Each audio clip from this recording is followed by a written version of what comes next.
Hey guys, আসসালামু আলাইকুম। Welcome to my another blog. ছোটোখাটো একটা ভিডিও নিয়ে চলে আসলাম আপনাদের সামনে। ভিডিওটি না টেনে সুন্দর মতন একটু দেখতে থাকুন। কিছু কিছু হাসির কিছু এখানে কাহিনী হয়েছে। যেমন এখানে গান গেতে এসছে শিল্পীরা। এটা হচ্ছে জাহাঙ্গীরনগর বিশ্ববিদ্যালয়, ঠিক আছে। তো জাহাঙ্গীরনগরে কিছু কিছু শিল্পীরা গান গেতে এসছে।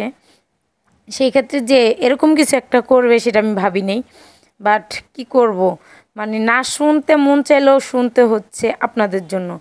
মানে এরকম কিছু গান উনি, মানে বাচ্চাদের কিছু গান উনি তুলে ধরেছে। কি গান যে বুলবুলি ময়না টিয়া, মানে কি যে বলবো।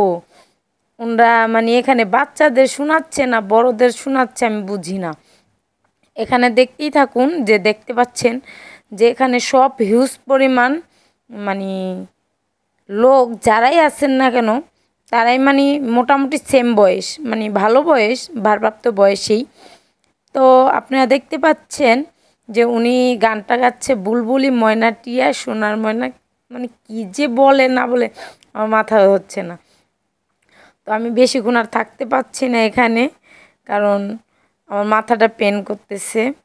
আপনাদের পুরো ভিডিওটা আমি দেখাইতে পারতাছি না, তো আমি দুঃখিত যে আমি পুরো ভিডিওটা দেখাইতে পারছি। আর আমি যদি আপনাদেরকে শোনাই এই গানটা, দেন আপনারা আমাকে জুতা মারবেন, বলবেন যে এগুলা কি শোনাচ্ছি আমি, সেই জন্য আমি আপনাদেরকে গানটা শোনাচ্ছি না। তো হয়তো ভাববেন যে কি বলতেছে। তো ওই যে দেখতে পাচ্ছেন একজনে, মানে জুম করে দেখুন, বাচ্চাটা কুলে নিয়ে ওই বাচ্চাটার গান শোনাচ্ছে উনি।